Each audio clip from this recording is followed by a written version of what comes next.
कुछ न छोड़गा।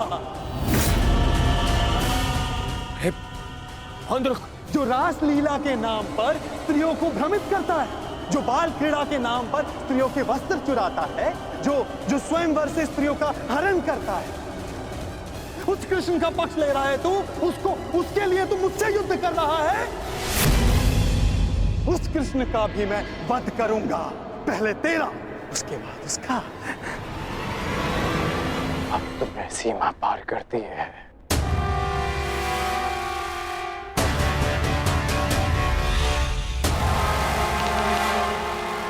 नहीं मित्र, नहीं मित्र,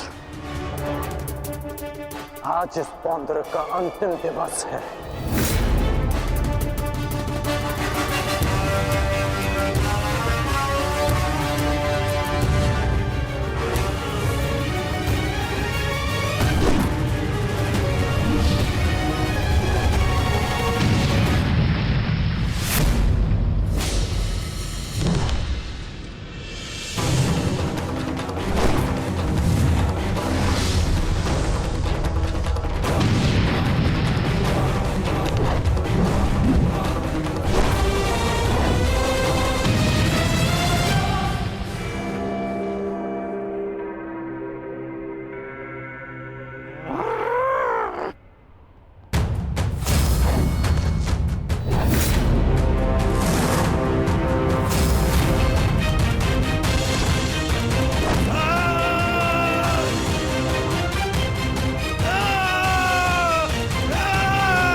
अगला प्रहार तुम्हारे सीने को चीर देगा पौंद्रक। क्षमा मांगो।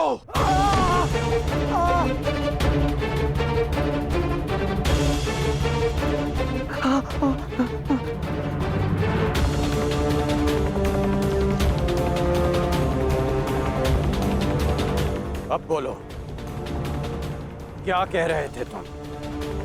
कौन हो तुम? मैं ही हूं वास्तविक वासुदेव। पौंद्रक वासुदेव मैं ही हूं। पाखंडी! नहीं गढ़ मित्र, नहीं नहीं मित्र, रुक जाओ अंगराज।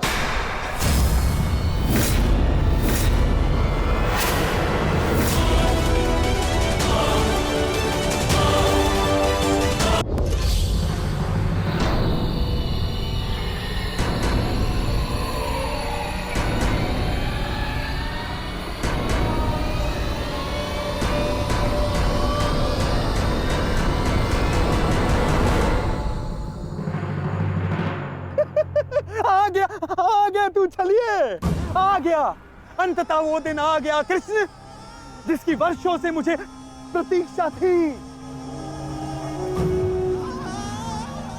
यदि अंत से पूर्व मनुष्य को उसकी भूल का भान हो जाए तो अच्छा ही होता है। अब तो तुम्हें विश्वास हो गया होगा कि वास्तविक वासुदेव कौन है। मैं ही हूं वास्तविक वासुदेव। पौंड्रक वासुदेव।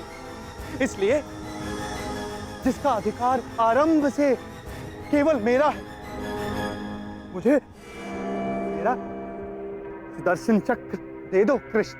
देने ही तो आया हूं तुम, परंतु चेतावनी, मैं तुम्हें बहुत अवसर दे चुका हूं पौंड्रक। तुम्हारे पाप का घड़ा भरता जा रहा है पौंड्रक। अब मेरा स्वांग रचना बंद करो। चुप कर छलिया कृष्ण। तू ढोंग, तू छलिया मुझे बताएगा कि अब मुझे क्या करना चाहिए और क्या नहीं।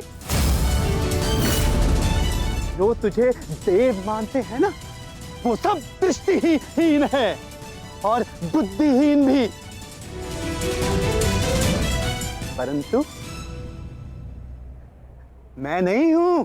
अपने सहयोगियों को धैर्य की महिमा समझाओ दुर्योधन। युद्ध प्रारंभ होने में अभी समय शेष है और समय से पूर्व युद्ध को आमंत्रण देना सर्वनाश को आमंत्रित करने के समान होता है दुर्योधन।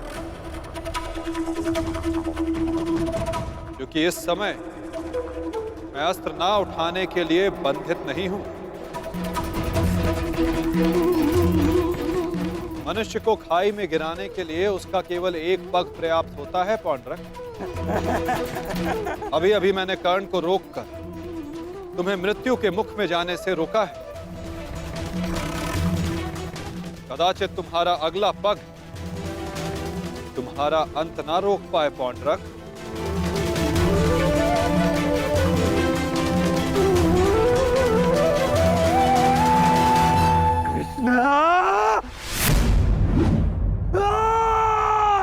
बंद कर ये भाषण छलिए।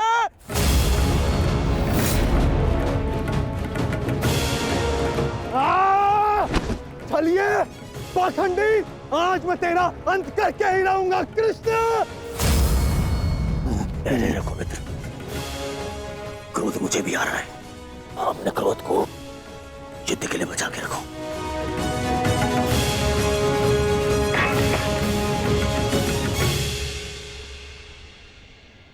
ठीक कहा वासुदेव, युद्ध होगा, परंतु उचित समय पर और उचित स्थान पर। उस महायुद्ध के प्रथम दिवस पर मैं आपको उत्तर अवश्य दूंगा।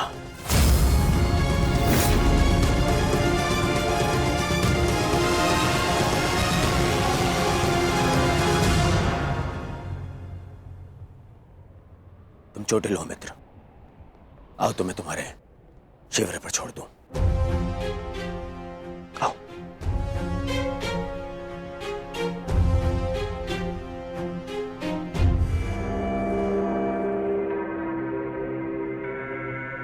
मित्रकर्ण, तुमसे हस्तिनापुर पर भेंट होगी। आशा है तब तक तुम अपने इस भ्रम से निकल जाओगे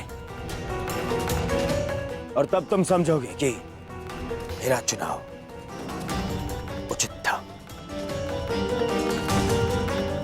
आशा तो मुझे थी मित्र कि तुम अपने भ्रम से निकलकर वास्तविक शक्ति को पहचानोगे,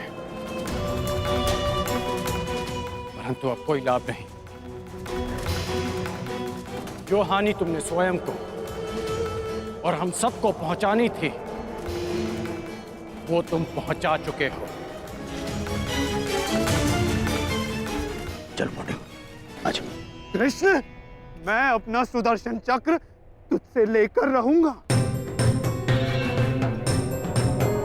जिस पर आरंभ से केवल मेरा अधिकार था, है और रहेगा।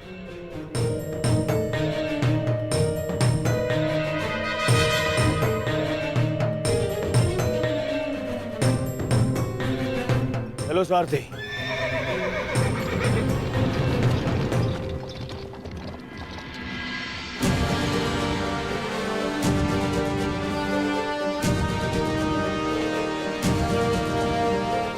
प्रणिपात वासुदेव, आज्ञा दे। इतनी भी क्या शीघ्रता मित्र? सारथी रह चुका हूं तुम्हारा। आज भी अपने रथी का मन पढ़ सकता है ये नटवर।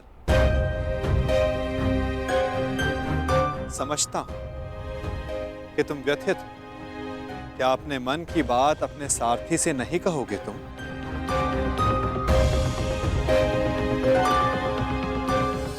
अपने रथी का मन आप पढ़ सकते हैं ना,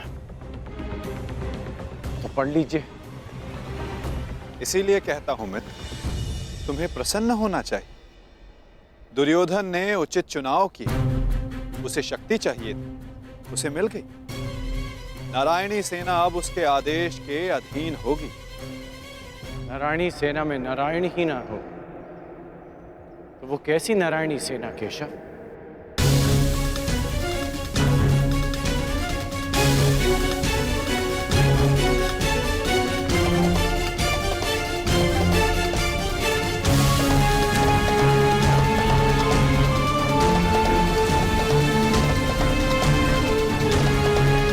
जो दुर्योधन ना पहचान सका वो आप जानते हैं, और उसे मैं भी देख सकता हूं। जिस क्षण उसने आपको त्याग कर सेना को चुना, उसी क्षण उसने विजयश्री थाल में सजाकर पांडवों को भेंट कर दी।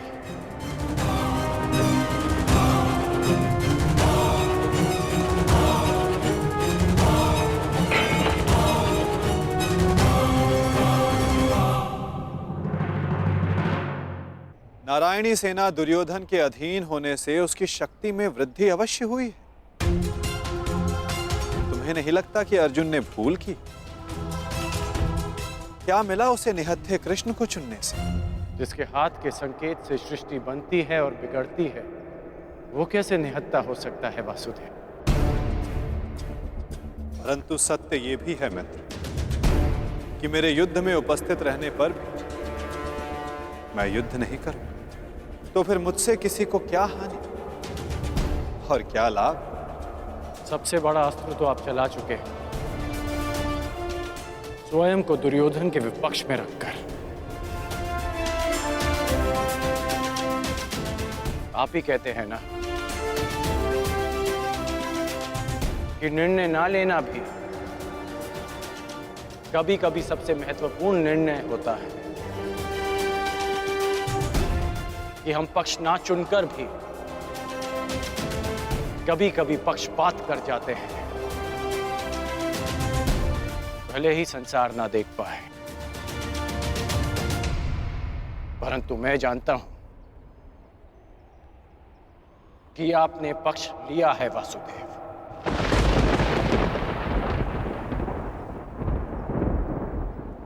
नहीं मित्र, मैं किसी का पक्ष नहीं लेता, ना किसी को चुनता हूं।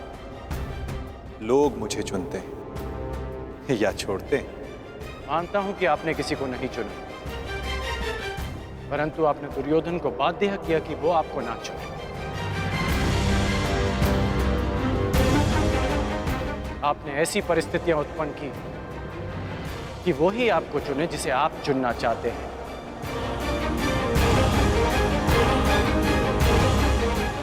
क्या ये एक प्रकार का पक्षपात नहीं वासुदेव? तुम्हारी यही प्रवृत्ति मुझे भाती है मित्र, और तुम्हें सबसे भिन्न बनाती। तुम बुद्धिमान और स्पष्टवादी भी।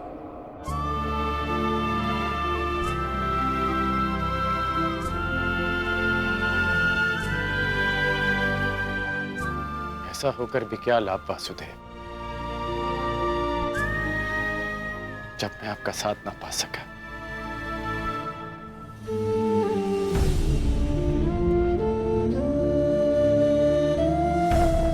कितने वर्ष हो गए हमारी भेंट को?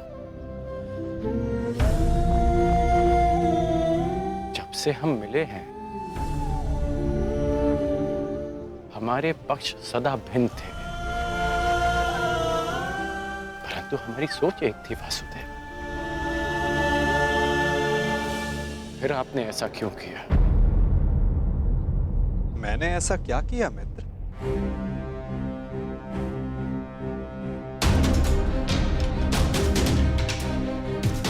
आप सब जानते हैं फिर भी ये प्रश्न कर रहे हैं। अब तो मान जाइए कि आप पक्षपाती हैं।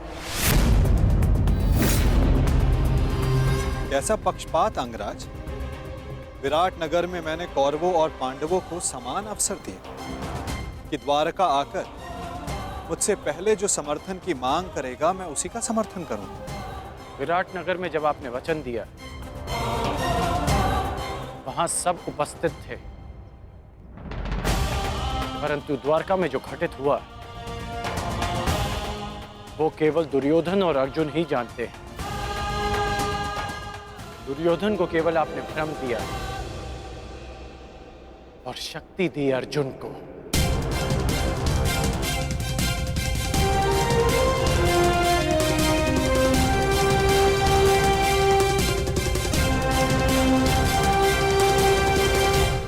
द्वारका में जो घटित हुआ वो केवल दुर्योधन और अर्जुन ही जानते हैं। दुर्योधन को केवल आपने भ्रम दिया और शक्ति दी अर्जुन को। नारायणी सेना को चुनना दुर्योधन का चुनाव था मित्र। मैंने तो उसे केवल विकल्प दिया। अब दुर्योधन ने क्या चुना ये तो उसका निर्णय। इसमें मैं क्या कर सकता था? आप जो कर सकते थे आपने किया माधव, और उसका परिणाम वही हुआ जो आप चाहते थे। यदि आप पक्षपाती नहीं होते तो अर्जुन को देखते ही आप उससे पूछते कि वो युधिष्ठिर के स्थान पर वहां क्या कर रहा है, परंतु आपने ऐसा नहीं किया। यदि तुम दुर्योधन के चुनाव पर निराश हो तो खेल मैंने नहीं, उसके दम, उसके लालच, उसके अहंकार ने खेला है मित्र। आप भी भली भांति जानते हैं कि दुर्योधन युधिष्ठिर से कहीं अधिक सक्षम शासक है। इस समय भारत को शासक की नहीं, धर्म की आवश्यकता है, धर्मराज की आवश्यकता है मित्र।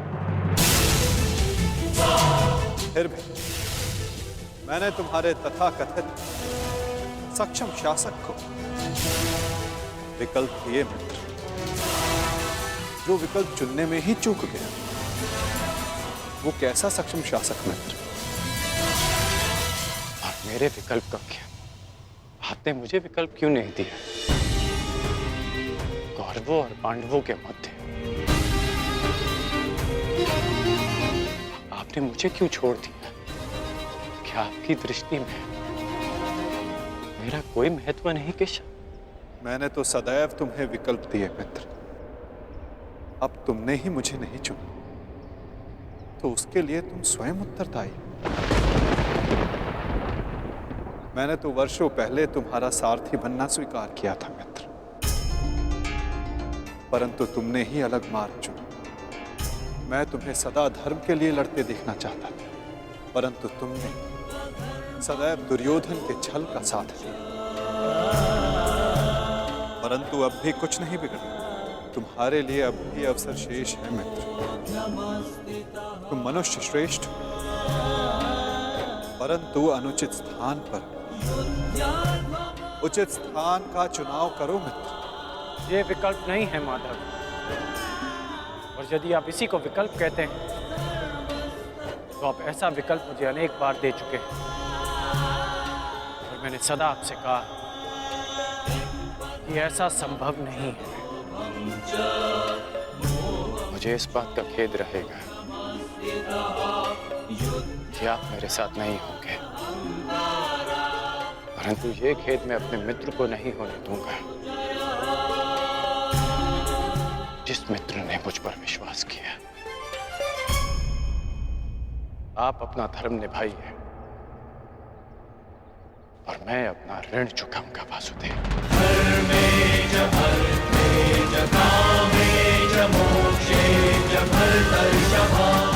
युद्ध में भेंट होगी। प्रणिपात वासुदेव।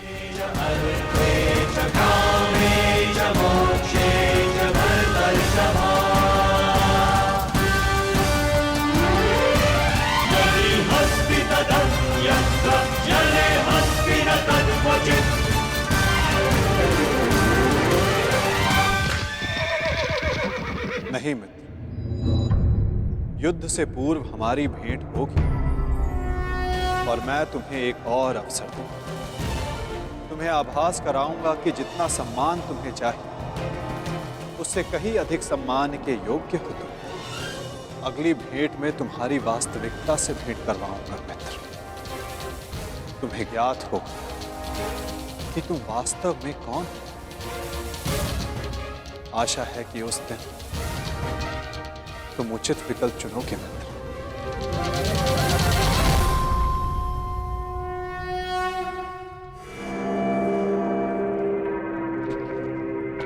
अमश्री,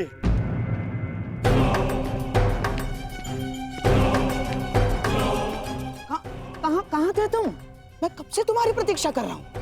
बताओ क्या हुआ द्वारका में? और उस छलिया के रहते तुमने नारायणी सेना को कैसे अध्ययन किया आपने? हैं? अब बैठिए तो बैठिए। अरे अमश्री, आज तक आप अपनी चालों से मुझे आश्चर्य में डालते थे, परंतु आज मैंने इतनी बड़ी वजह से आपको और सबको आश्चर्य में डाल दिया।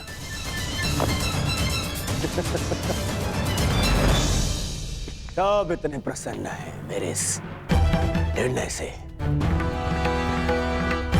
सिवाय मेरे मित्र कर्ण के। समझ में नहीं आता उसे अभी भी ऐसा क्यों लगता है कि मुझे सेना को छोड़ के उसने हत्या कृष्ण को चुनना चाहिए था।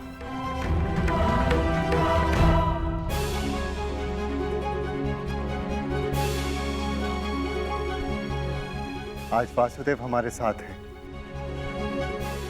तो इसका सारा श्रेय पांचाली को जाता है। यदि तुमने अर्जुन को ना भेजा होता तो कदाचित ये संभव ना होता।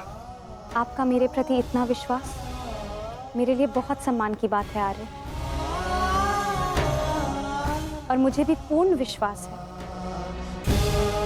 कि आप हस्तिनापुर के लिए अधिक योग्य शासक सिद्ध होंगे। अरे कोई जाओ, समझाओ, बताओ उसे कि कितनी बड़ी भूल कर रहा है वो। भूल तो तुम कर रहे हो दुर्योधन।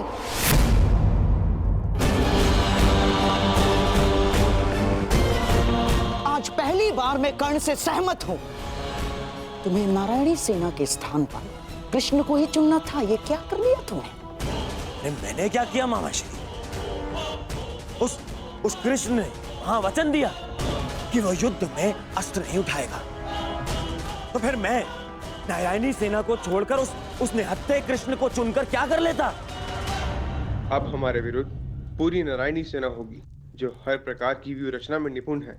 हमें अपने सैनिकों को श्रेष्ठ प्रशिक्षण देना होगा। अब तक माधव हमारे साथ है नकुल, हमें किसी बात की चिंता करने की कोई आवश्यकता नहीं। यदि आज वो हमारे पक्ष में होता तो पांडवों के लिए नहीं, आज वो हमारे लिए रणनीति बनाता, हमारे लिए। उसका वास्तविक अस्त्र तो उसकी नीति ही है। वो कृष्ण कोई साधारण मनुष्य नहीं है ना। अरे महामायावी है वो, महामायावी। वो समय को अपने मुताबिक चलाना जानता है, और इतना ही नहीं, वो अपने पक्ष के अनुसार परिस्थितियां भी बदल देता है। समझ गए? इसीलिए हम आरंभ से चाहते थे कि पांडवों से कैसे अलग कर दिया जाए उस छलिए को, परंतु तुमने इतना बड़ा अवसर गवा दिया। क्या किया ये? है? क्या कर दिया ये तुमने? अरे समझ में नहीं आता है मुझे, क्यों सब उस कृष्ण से इतना भयभीत हैं? क्यों? कुछ नहीं बिगाड़ पाएगा वो। सेना भी मेरे अधीन है। कुछ नहीं बिगाड़ पाएगा वो। देखो दुर्योधन, अब इस बात पर वाद विवाद करके समय व्यर्थ करने से कोई लाभ नहीं। जो हानि होनी थी वो तो हो चुकी। अब इस हानि की भरपाई करने का समय आ गया है। उचित कहा आर्य। अब चाहे जो हो जाए, कौरवों की पराजय निश्चित है, क्योंकि ये धर्म युद्ध है। विजय धर्म की ही होगी। और वासुदेव के हमारे पक्ष में आने के साथ साथ न्याय और धर्म भी हमारे पक्ष में है। विजय हमारी होगी। न्यायानाम अधिकाराणाम। ये महाभारत भारत का नवनिर्माण करेगा।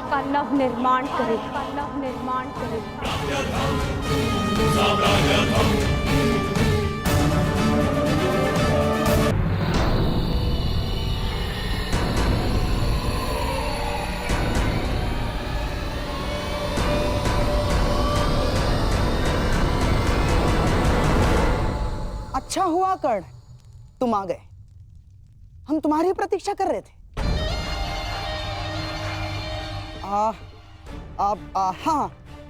सभा का आरंभ मैं सबसे पूर्व महाराज धृतराष्ट्र को राजकुमारी लक्ष्मणा के विवाह की बधाई देकर करना चाहता हूँ। बधाई हो महाराज। और हाँ, अत्यंत खेद के साथ मुझे ये भी कहना पड़ रहा है कि ये अंतिम शुभ अवसर था जिसमें सारे कुरुकुल ने भाग लिया। हाँ, क्या पता इस युद्ध के पश्चात कौन जीवित रहेगा और कौन नहीं।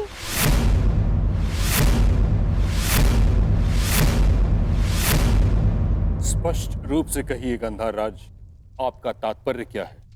अब से पूर्व तो आपने इस प्रकार के विचार कभी प्रकट नहीं किए, और अब जब दुर्योधन ने कृष्ण को ना चुनकर नारायणी सेना को चुना है, तो अब इस प्रकार के विचार क्यों?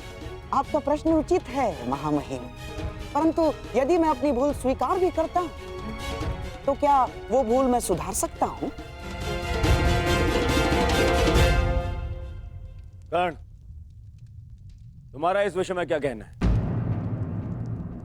मेरा मानना है कि हमें वार्तालाप में समय व्यर्थ नहीं करना चाहिए। हमें अपनी सेना को प्रशिक्षण देकर उन्हें और शक्तिशाली बनाना होगा।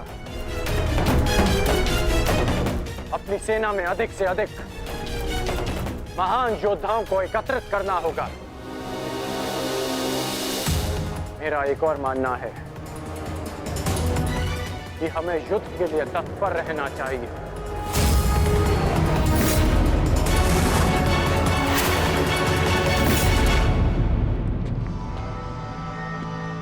क्या तुम्हें भी यहाँ उपस्थित होने के लिए कहा गया? हाँ भ्राताश्री, मुझे प्रहरी ने निद्रा से उठाकर संदेश दिया कि हमें शीघ्र ही यहाँ उपस्थित होना है। परंतु क्यों और किसके आदेश पे? ये आदेश मैंने दिया है।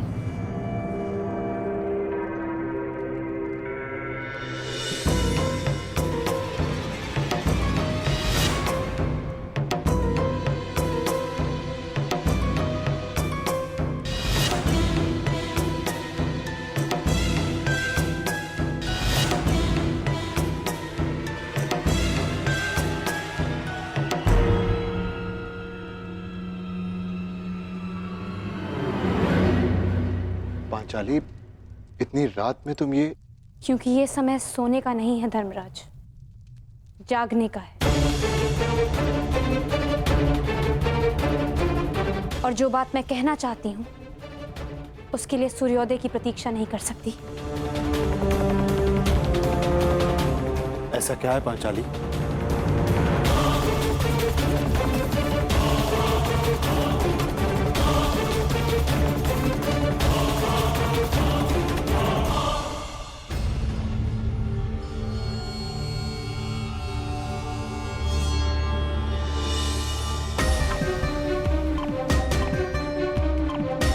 पांचाली, ये तिथि कैसी?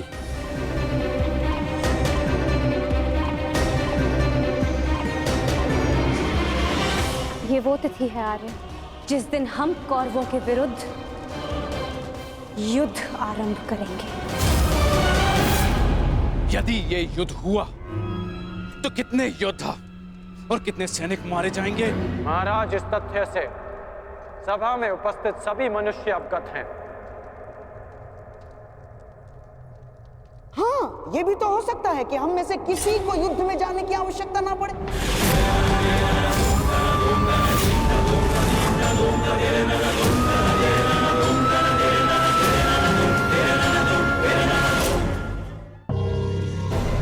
महामहिम, जैसे पुराणों में मैंने पढ़ा है कि स्वयं भगवान भी अपने शत्रुओं को एक अंतिम अवसर देते हैं, तो क्या हम अपने शत्रु को अंतिम अवसर नहीं दे सकते? दे सकते हैं ना महामहिम? गांधार राज, युद्ध होना निश्चित है और होकर ही रहेगा। और इसकी उल्टी गिनती प्रारंभ हो चुकी है।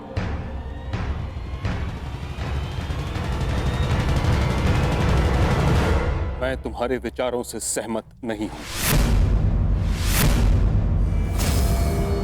जितना असहमत मैं गंधार नरेश की सोच से हूं, उतना ही असहमत मैं इस निष्कर्ष से हूं। हर परिस्थिति में संधि युद्ध से श्रेष्ठ होती है। हमें पांडवों से संधि वार्ता कर लेनी चाहिए। युद्ध अभी प्रारंभ नहीं हुआ है महाराज, हम इसे रोकने का प्रयास कर रहे हैं। हमें पांडवों से शांति वार्ता करनी चाहिए। मैं जानता हूं कि आप भी ये युद्ध रोकना चाहते हैं, हम भी नहीं चाहते कि ये युद्ध हो। हमारा प्रयास है कि हस्तिनापुर के मस्तक पर इस महाविनाशी युद्ध का कलंक न लगे। ठीक है ताक्षरी, यदि यह हस्तिनापुर के भविष्य का प्रश्न है तो हम अपने दूत को पांडवों के समक्ष भेजने की आज्ञा देते हैं।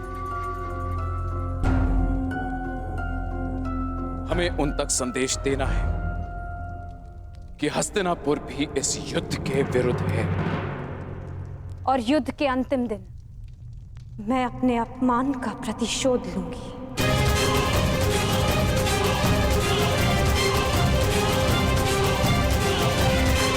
जिस दिन दुर्योधन का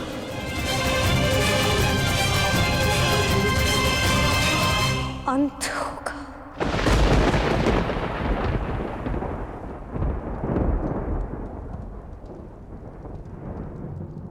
महाराज, ऐसे ये मेरा अंतिम निर्णय है कर्ण।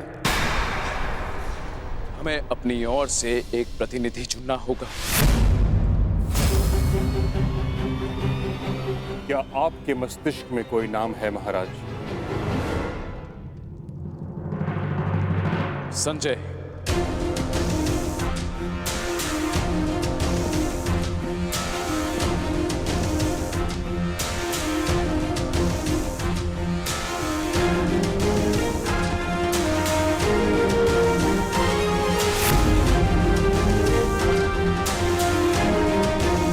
प्रणिपात महाराज।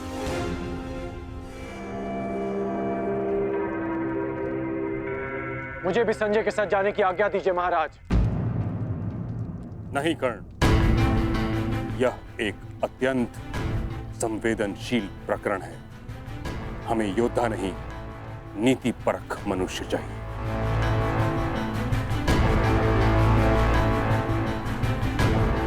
विदुर, तुम संजय के साथ जाओगे।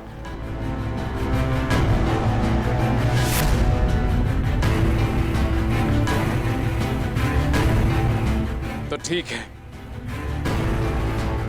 विदुर और संजय दोनों हस्तिनापुर की ओर से शांति प्रस्ताव लेकर जाएंगे।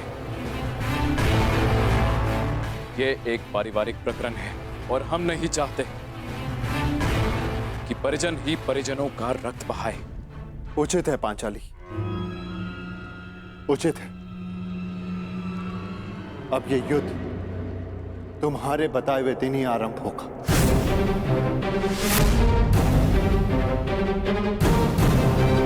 और इसका संदेश हम कौरवों तक पहुंचा देंगे।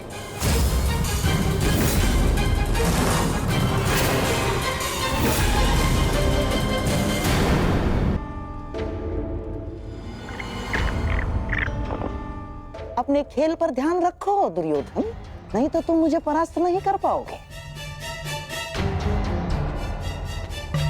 क्षमा कीजिए महामाश्री, आपके इस चौसर में आपके जितना कौशल नहीं है मेरा, और खेल में मेरा ध्यान नहीं लग रहा है क्योंकि मुझे समझ में ही नहीं आ रहा है कि आपने ऐसा किया क्यों। मैं पांडवों के समक्ष प्रस्ताव ले जाने के विरुद्ध था, आपने मुझे बाध्य किया। क्यों? आप पांडवों का विनाश नहीं चाहते? आप बदल गए हैं क्या? क्यों आपने पिताश्री को शांति प्रस्ताव ले जाने के लिए मनाया? तुम्हें क्या लगता है दुर्योधन, क्या यह शांति प्रस्ताव युद्ध को रोक पाएगा? कदापि नहीं। अब यह युद्ध होकर रहेगा। इस युद्ध को कोई नहीं रोक सकता। अरे तो फिर संजय और विदुर को शांति प्रस्ताव लेकर क्यों भिजवाया आपने? प्रयास क्यों रहा, बताइए ना। बताता हूं। समझो दुर्योधन, जिस प्रकार हम दूत भेजेंगे उसी प्रकार वहां से भी उन्हें दूत भेजना होगा ना। तुम्हें क्या लगता है कौन आएगा दूत बन के पांडवों की तरफ से? कौन आएगा? वही जो दर्शाता तो यही कि उसका किसी भी निजी प्रकरण से कोई संबंध नहीं, परंतु जो हर प्रकरण में बीच में घुस आता है, जो मेरे हर छल को अपनी बुद्धि के बल से असफल कर देता है, वो जिसकी मनोहर बातों का व्यू गुरु द्रोणाचार्य के चक्रव्यूह से भी अधिक शक्तिशाली है, वो जो हस्तिनापुर के सिंहासन पर तुम्हें नहीं उन पांडवों को बिठाना चाहता है। वही छलिया, वही वासुदेव कृष्ण। ये तो उसमें हंसने वाली क्या बात है, उसका क्या? बताता हूं।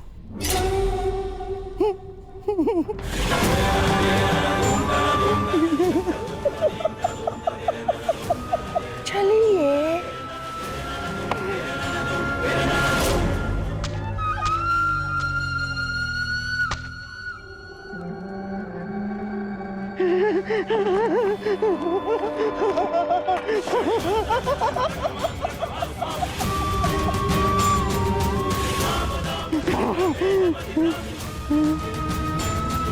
कृष्ण यहाँ आएगा तो अवश्य, परंतु जा नहीं पाएगा।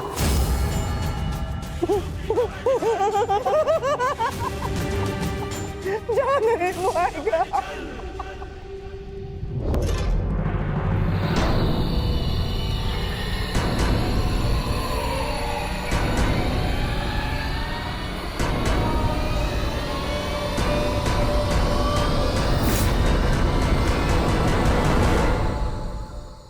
आपका क्या मत है वासुदेव?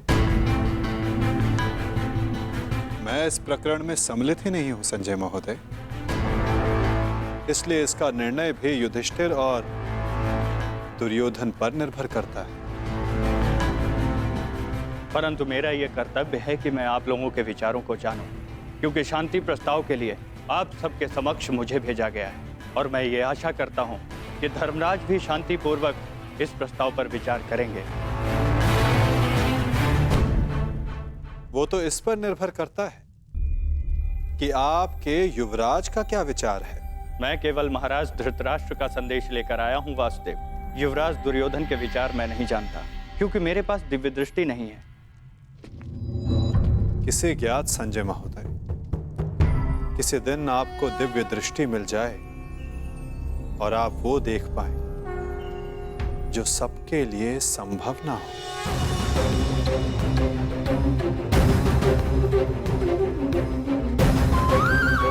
धर्मराज, आपके समक्ष हस्तिनापुर से शांति प्रस्ताव आया है, क्या विचार है आपका?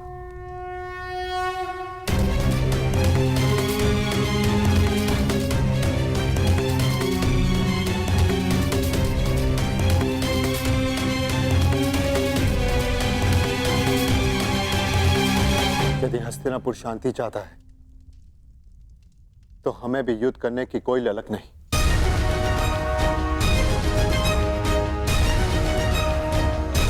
जब पितामह ने पहल की तो उनके निर्णय का मैं सम्मान करूंगा, परंतु ये युद्ध केवल मेरा नहीं, मेरे अनुजों का भी है और पांचाली का भी। इसलिए उनका मत जानना भी अत्यंत आवश्यक है। हमें ज्ञात है कि अवश्य ही तुम सबके हित की सोचोगे युधिष्ठिर, इसलिए हम सबको सबसे अधिक आशा तुमसे ही है। मुझे विश्वास है प्रतिकार और प्रतिघात के स्थान पर तुम शांति को महत्व दो। जहां तक शेष पांडवों का प्रश्न है, मुझे विश्वास है कि ये सब तुम्हारे निर्णय का सम्मान करेंगे।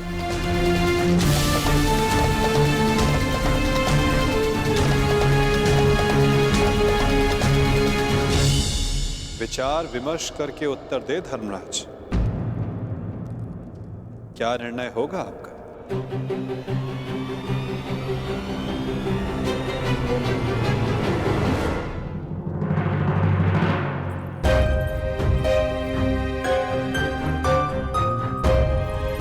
वृषसेन।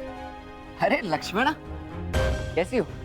मैं ठीक हूँ, परंतु तुम्हें यहाँ देख के आश्चर्य हुआ। तुम यहाँ कैसे? वो मैं शाम से मिलने आया था। हाँ, परंतु कुमार शाम से पहले मैं तुमसे मिलना चाहती थी। परंतु क्यों? क्योंकि अब केवल तुम ही अपने मित्र को इतनी बड़ी भूल करने से रोक सकते हो। सांब युद्ध में न केवल अपने पिता के विरुद्ध खड़े हो रहे हैं, अपितु वो स्वयं हस्तिनापुर की ओर से नारायणी सेना का नेतृत्व कर रहे हैं। परंतु अभी भी कुछ नहीं बिगड़ा है वृषसेन। सांब तुम्हारा मित्र है, उसे समझाओ, वो तुम्हारी बात कभी नहीं टालेगा। क्षमा चाहता हूँ लक्ष्मणा। देखो, मैंने सदैव मित्र बनकर तुम्हारी सहायता की है, तुम्हारा पक्ष लिया है, परंतु आज मैं सांब का पक्ष लूंगा। वृषसेन? हाँ लक्ष्मण, मैं बहुत पहले ही निर्णय ले चुका हूं कि सांब जिस भी पक्ष में होगा, मैं सदैव उसी का साथ दूंगा।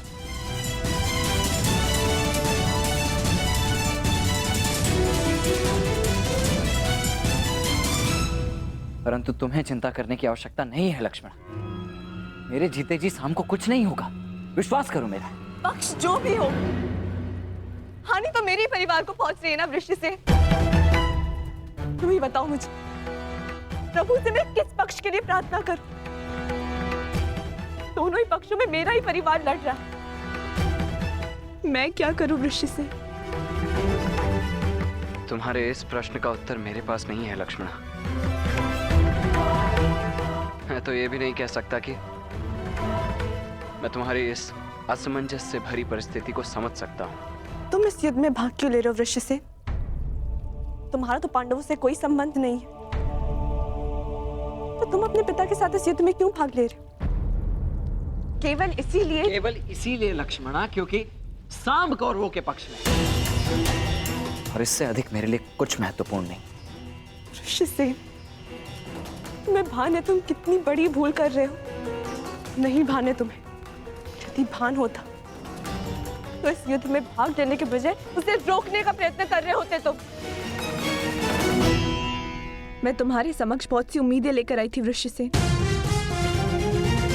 परंतु प्रतीत होता है कि मेरी भूल थी। अपना ख्याल रखना वृषसेन।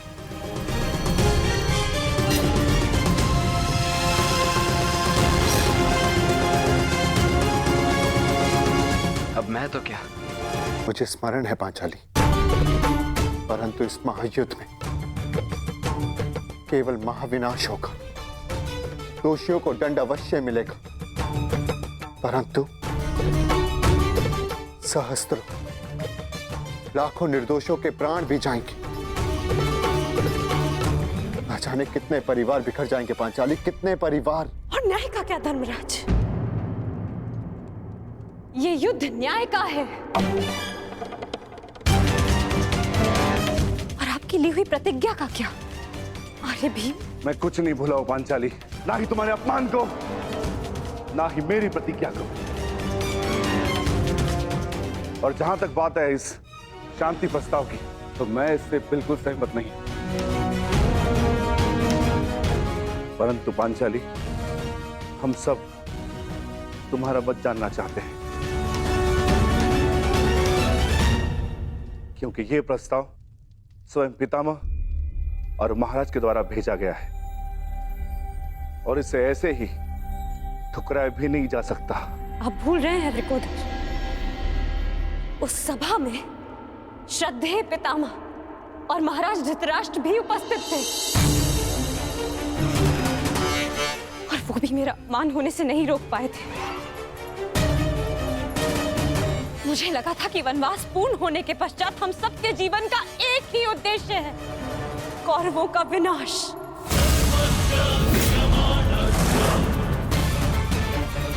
परंतु अब मुझे ऐसा प्रतीत होता है कि आप सबके लिए केवल प्रस्ताव ही महत्वपूर्ण है। एक प्रस्ताव पर आपने अपना सब कुछ खो दिया, और आज एक दूसरे प्रस्ताव में आप सब कुछ भुला दिया जो हमने खोया था। क्या एक शांति प्रस्ताव कौरवों के दिए गए वर्षों पुराने घावों को भर सकता है? आप सबके दिए गए वचनों को भुला सकता है? यज्ञसेन, यदि तुम चाहो तो इस संधि को ठुकरा सकती हो। तुम्हें इसका पूर्ण अधिकार है, परंतु इसके पहले कोई भी निर्णय लेने से पूर्व मैं सखा वासुदेव से वार्तालाप करना चाहती हूँ।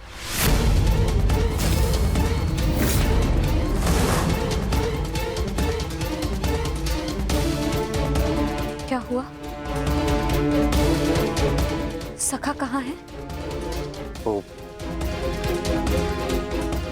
हस्तिनापुर के लिए प्रस्थान कर रहे हैं। परंतु क्यों?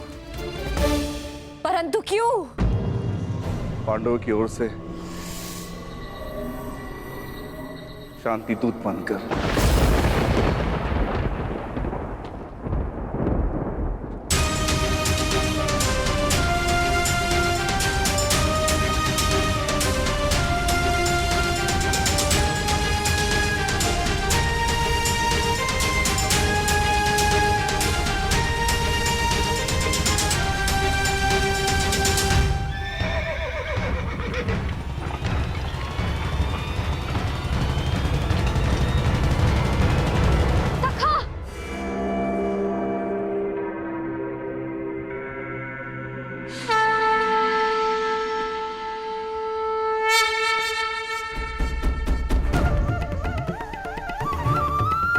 क्रोधित हो अपने सखा से?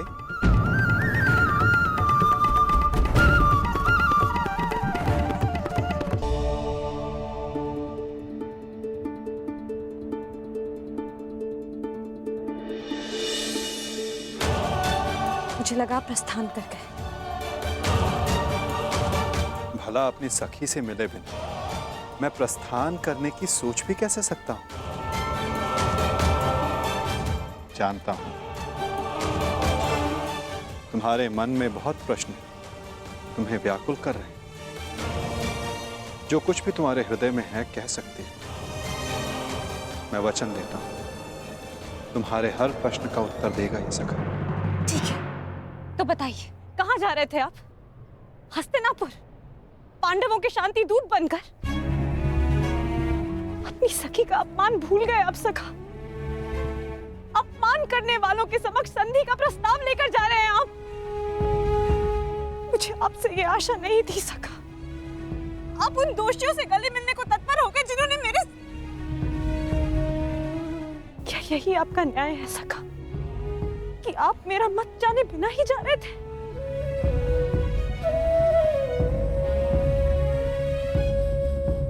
नहीं सखी, ऐसा नहीं। मैं भली भांति जानता हूं कि तुम्हारा मत क्या है, और मैं तुम्हें वचन देता हूं कि तुम्हारा मत और मंतव्य दोनों ही पूर्ण होगा सखी। और इसीलिए मैं हस्तिनापुर जा रहा हूं। जो कह रहे हैं मुझे समझ नहीं आ रहा है सखा। मैं शांति दूत बनकर इसलिए जा रहा हूं सखी क्योंकि पहले संदेश हस्तिनापुर से आया है परंतु अभी शांति प्रस्ताव स्वीकार नहीं हुआ है। मैं इसलिए जा रहा हूं ताकि कोई ये ना कह सके कि शांति प्रस्ताव होते हुए भी पांडवों ने आक्रमण किया, या फिर शांति प्रस्ताव का उत्तर नहीं दिया। मैं आपके इस उत्तर से संतुष्ट नहीं हो सका।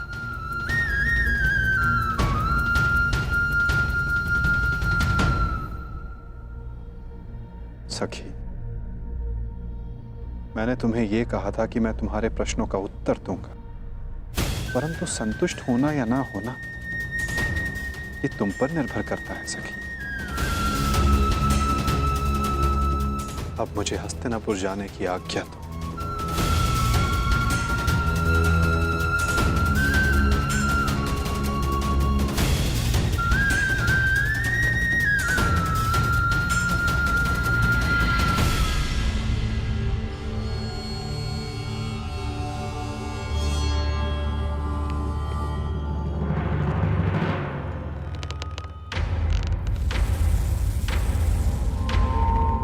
कहाँ थे पुत्र?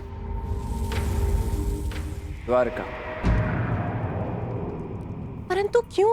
मैं पहले ही बता चुका हूं कि मैं इस युद्ध में भाग ले रहा हूं और उसी पक्ष से लड़ने वाला हूं जिस पक्ष से मेरा मित्र साम लड़ने वाला है। साम युवराज दुर्योधन के पक्ष में है और इसीलिए मैं भी वही हूं। मौन क्यों है? समझाइए, इसे रोकिए। अपने पति को अपने आराध्य वासुदेव के विरुद्ध खड़ा देखना क्या कम था, जो अब मेरा पुत्र भी उनके विरुद्ध खड़ा होगा? नहीं, मैं तुम्हें इस युद्ध में भाग नहीं लेने दूंगी। कुछ नहीं होने दूंगी तुम्हें।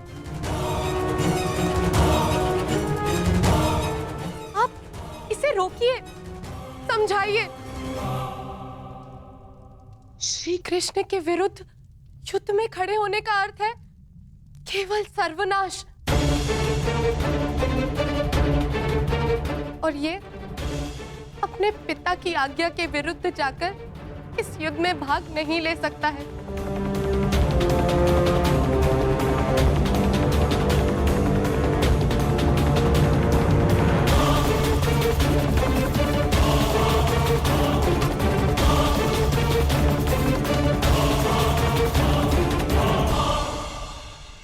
जब तुमने मुझ पर बाण छोड़ा तो तुमने मेरे सीने को लक्ष्य बनाया था, परंतु तुम्हारा लक्ष्य थोड़ा चूक गया। उसमें तुम्हारी भूल नहीं थी, उसका कारण तुम्हारा धनुष था। तुम्हारा धनुष संतुलित नहीं है।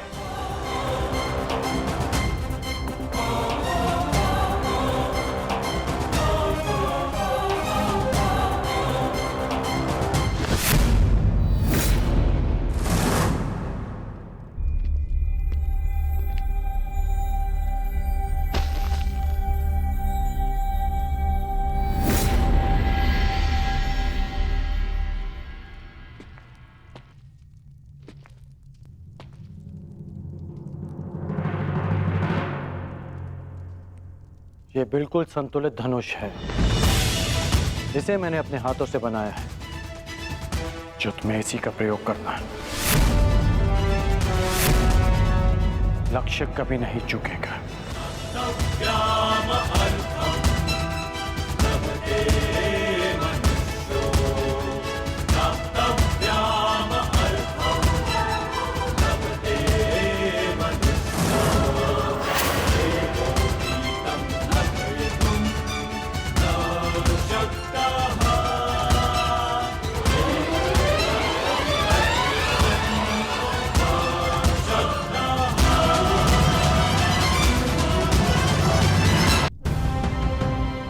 मैं हस्तिनापुर की ओर प्रस्थान कर रहा हूं। मेरे वापस लौटते ही तुम्हारा प्रशिक्षण प्रारंभ हो जाएगा।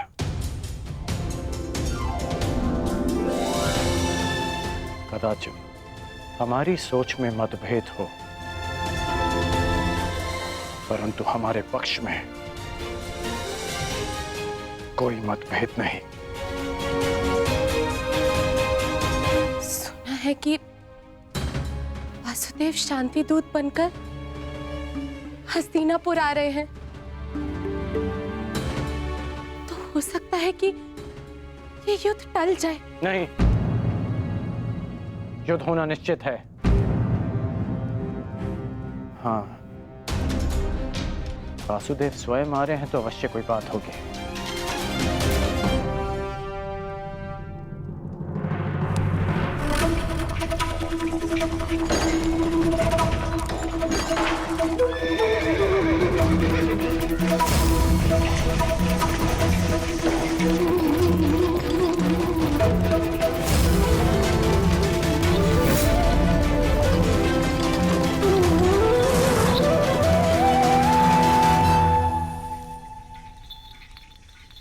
देख रहे हो दुर्योधन, ये कोई साधारण धातु नहीं है, बहुत विशेष धातु है ये, जिसका आविष्कार असुरों ने किया था देवों को बांधने के लिए।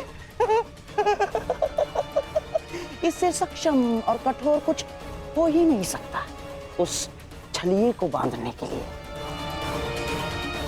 अब उसके आते इसी से उसे बंदी बना लेंगे।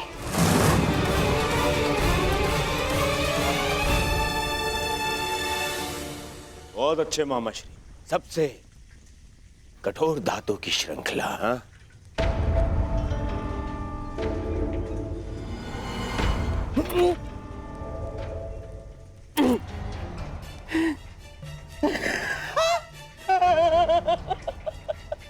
देखो, मैंने कहा था ना तुमसे।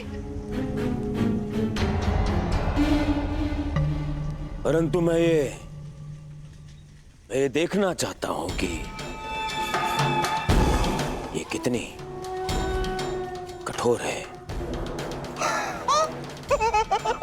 तो कर लो प्रयास। दासों, मामा श्री को इसमें बांध दो। ये क्या कह रहे हो तुम?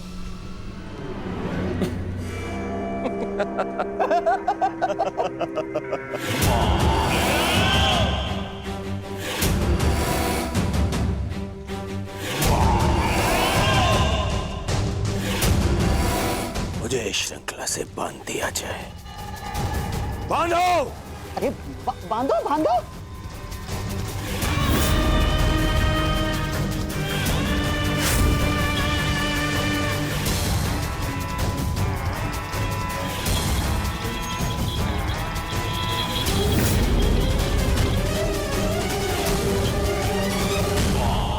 अब देखते हैं ये श्रृंखला कितनी सक्षम है।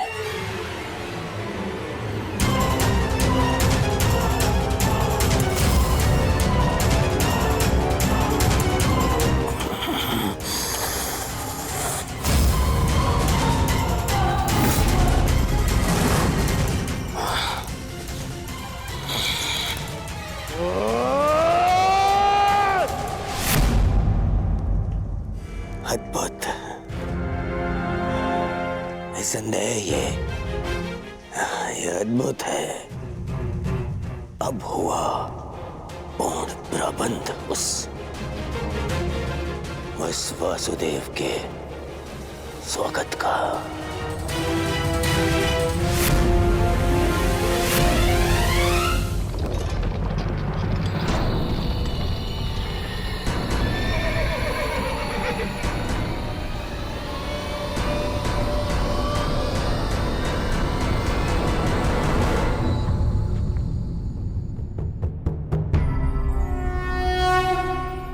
देख रहे हो दुर्योधन, ये वही छलिया कृष्ण है जो अपने चाल